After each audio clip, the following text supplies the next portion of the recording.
The Wonderful World of Clouds by Leanne. Clouds are not just fluffy shapes in the sky that we imagine could be something like a rabbit or a mouse. Clouds come in many forms and serve several purposes.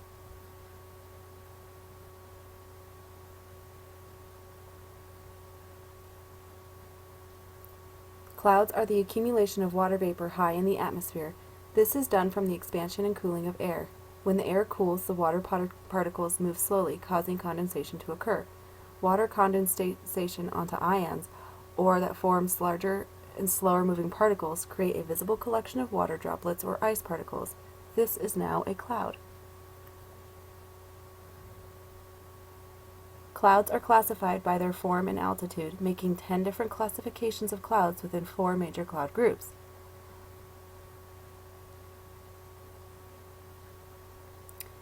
These classifications fall into one of the 4 major cloud groups: high clouds, which is cirrus and cirrostratus and cirrocumulus; middle clouds, which has altostratus, altocumulus, and nimbostratus; low clouds, which is stratus and stratocumulus; and clouds of vertical development, which is cumulus and cumulonimbus.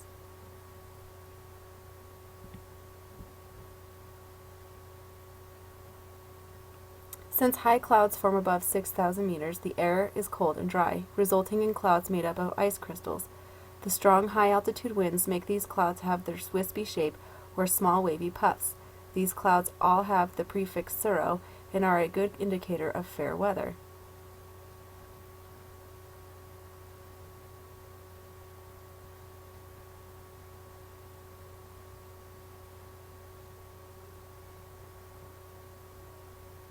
Middle clouds are made of water droplets and ice crystals if it is cold enough. These clouds are thick, gray or blue-gray, block out sunlight, and cover the sky for hundreds of miles. They are a good indicator of a storm moving in. These clouds have the prefix alto.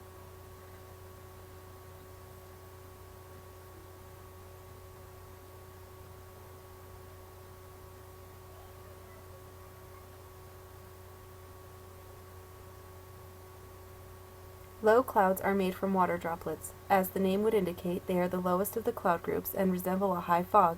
Stratus are uniformly gray and cover the entire sky. They do not often bring storms but can produce light showers. Nimbostratus, on the other hand, are dark and dreadful looking. These clouds identify that a rain or snowstorm is imminent.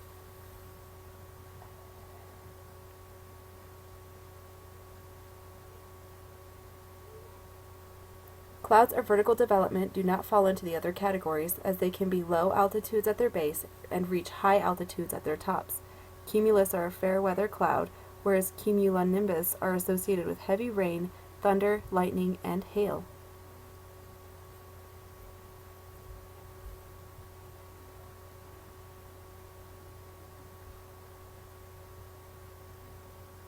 Aside from redistributing moisture around the earth in the form of precipitation, clouds also do other things. Clouds also absorb solar radiation that is emitted from the sun. Clouds also act as a blanket in the atmosphere, holding heat in or reflecting solar energy from the sun back into space.